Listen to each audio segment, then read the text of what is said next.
What is up, guys? My name is Lex. Welcome back to the vlog. We are here in Las Vegas, Nevada. Last week I drove from Dallas, Texas all the way here. It took me 17 hours of driving. If you guys have been following along with my cross-country poker road trip, you know I spent 2 months in Texas playing poker, and it was a lot of fun meeting new people and traveling around to different card rooms. But unfortunately, I ran super bad. I lost a lot of money. I played bad. I made some big mistakes, and it cost me a lot. I was down over $10,000 in Texas, but since I've been here in Vegas, 3 days so far, I am on an upswing of over $7,500. So tonight, we're gonna try to keep that upswing going, playing the Bellagio 510. Let's get down to the table. Let's get to the action. Let's go.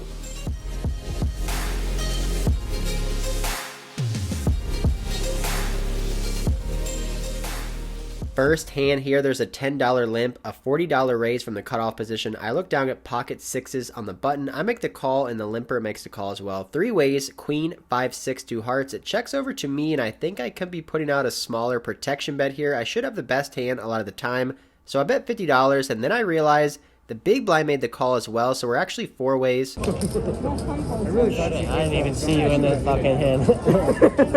If I would have known that we were 4 ways to this flop, I may just check this one back, but I do bet $50, big blind calls, limper calls, and the initial raiser makes a call as well, so maybe we don't have the best hand. The turn is a 4, now giving us an open-ended straight draw. It checks over to me, and I think this is a great spot to just try to get my pocket sixes to showdown. I check back. The river pairs the board. It's another queen. Just like on all the other streets, the action checks to me again. I'm just going to check this one back. We say we have pocket sixes, and they are good. Taking down our first pot here at Bellagio, playing 510. I switch seats to get a better viewpoint of the table. There's an under the gun raise to 40, a small blind call. I have pocket queens in the big blind. I bump it up to $200. Unfortunately, the initial raiser decides to fold, but the small blind, who seems like a pretty big action player, decides to make the call. The dealer collects our chips. We're heads up to the flop, which is a good one. Queen high, we flop the nuts in a 3-bet pot in position. That is what I'm talking about. My opponent checks in the dark, and I feel like on this board, I should be betting small.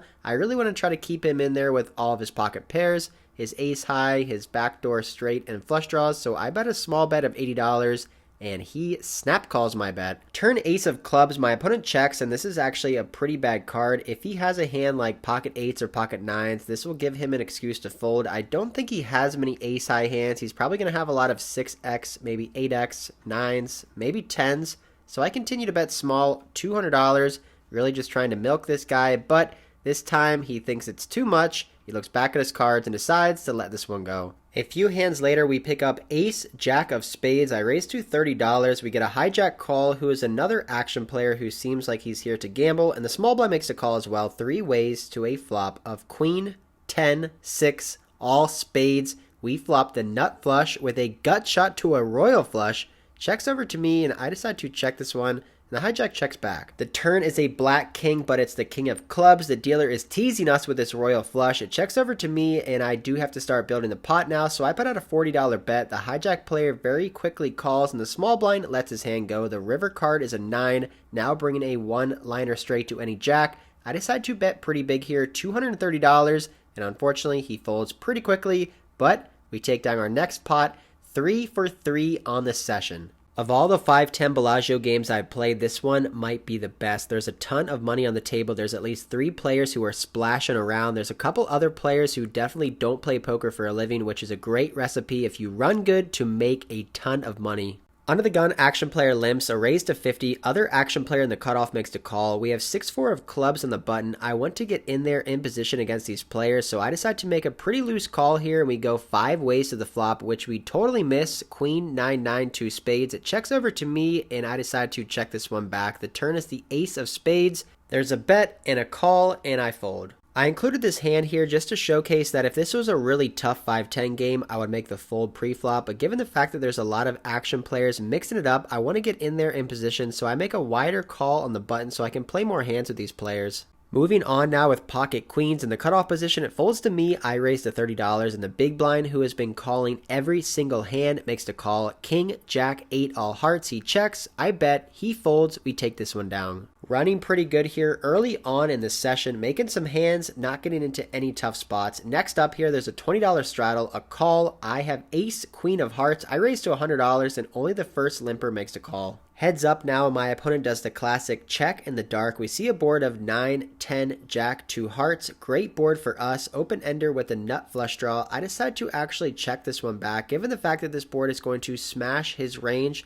with some sets, 2 pairs, and straights, we see the king of diamonds on the turn, giving me the nut straight. Making the nuts the best hand possible seems like a trend for this session so far. I end up settling on a bet of $150, and my opponent basically beats me into the pot, and then he looks over at me and gives me some poker strategy advice. If you got ace queen, you're ahead. Check. What about now? Didn't change anything. With this strategy advice, it wouldn't surprise me if this guy becomes the next Phil Dwan or maybe even Tom Helmuth. He checks over to me, and actually on this river, it does make a one-liner to any queen. I feel like he can have a lot of queen X hands in his holdings, so I decide to go big, $430, really trying to target all of his 2-pair hands, or possibly queen X holdings that he doesn't want to fold. His body language on the river was actually showcasing that he probably didn't have that strong of a hand, so looking back, I think I should have bet smaller here, maybe $250, and I think I would most likely get a call by his entire range. However, this guy had not liked to fold the entire session, so I'm going for the max here with the nuts. After tanking forever, he tells me he has a king and ends up letting this one go. We do take down another pot on the night, running hot so far. When watching my vlogs, it might seem like I pick up playable hands back to back to back, but obviously I'm just showcasing the most exciting hands of the session. In between those times, I pick up a lot of trash hands that I have to fold, so I'm going to do something different I have never done in the vlog, and I'm going to show you guys one full orbit of hands that I got that I didn't end up playing.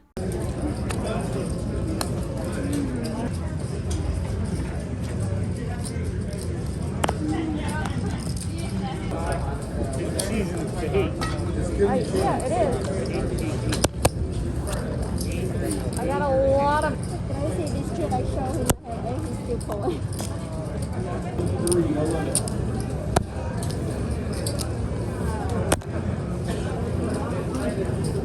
Back to the exciting hands. No more boring stuff with pocket queens. Again, we raised to $30 under the gun. End up getting 4 callers, 5 ways to the flop. Like I said, action table here. 10, 9, 4, 2 diamonds. I decide to check this flop. I'm out of position against a couple players who could have some hands that are definitely beating me on this board. I want to check and see where my opponents are at. The player next to act puts out a bet of $80.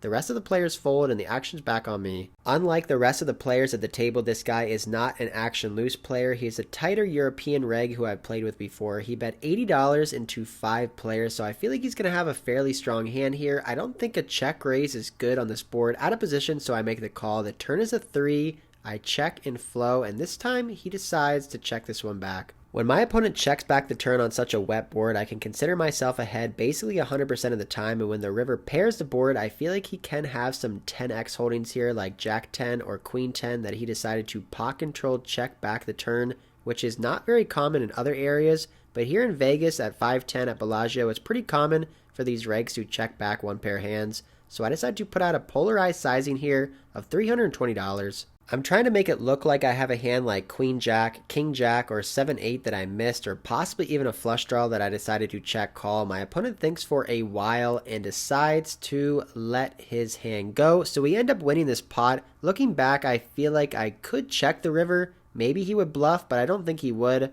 or I can bet smaller. However, hindsight is always 20/20. We end up taking down this pot, and in the very next orbit, we look down in the big blind at pocket kings.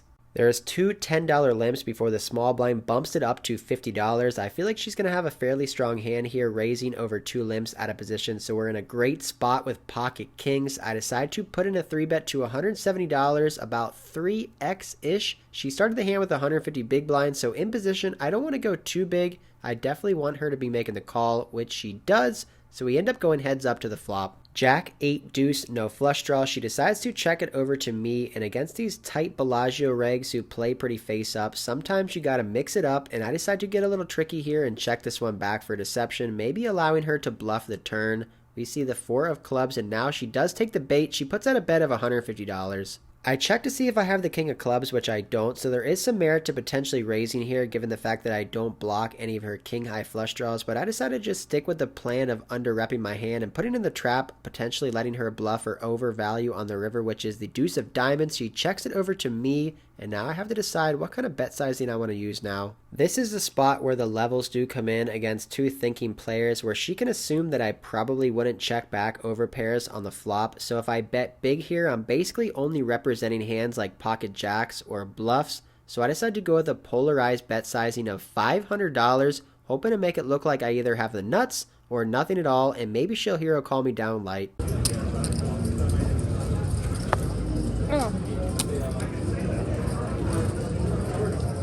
Pocket kings are good to take down over a $1,600 pot. I did not know this at the time, but during this hand there was two guys behind me sweating the action. They later introduced themselves from Georgia, said they're fans of the vlog, so it's pretty cool to come out here to Vegas and meet some people who watch the channel. Hey, how's it going?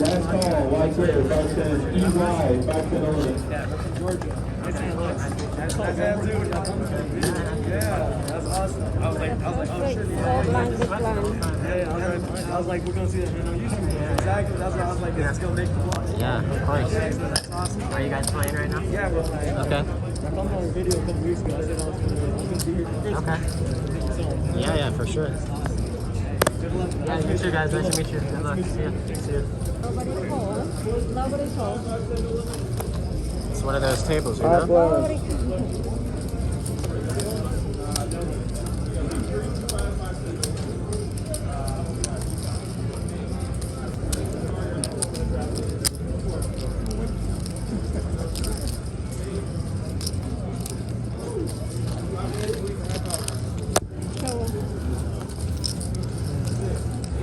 The run good continues when we make a set 5 ways to the flop. Unfortunately, no more action, but cannot complain. The chips are going in the right direction, building a pretty massive stack here. Moving on to the last hand of the night. $20 straddle on in this hand. We are on the button with pocket aces. Haven't seen this hand yet. Let's go out on a bang with the best hand you could ever get. I make it $60. There's a call from the big blind and a call from the straddle. We see the flop. 3 ways, king, 6 deuce, 2 spades, and now the straddler leads out for $100 with only about $300 left in his stack. This is a close spot between raising and calling. If the under the gun player had more money, I think I would be putting in a raise here. However, with only $300 left, I don't think it's going to be too hard to get all the money in here, so I make the call, also allowing the big blind, who is an action player, to potentially call lighter, which is what he ends up doing. So we're 3 ways to the turn. 9 of diamonds on the turn, and unfortunately both of my opponents check it over to me. I was really hoping the under the gun player just shoved his last $300 in there. However, I am not going to be giving a free card. I settle on a bet of $350, which unfortunately is too much for these guys. They let their hands go pretty quickly.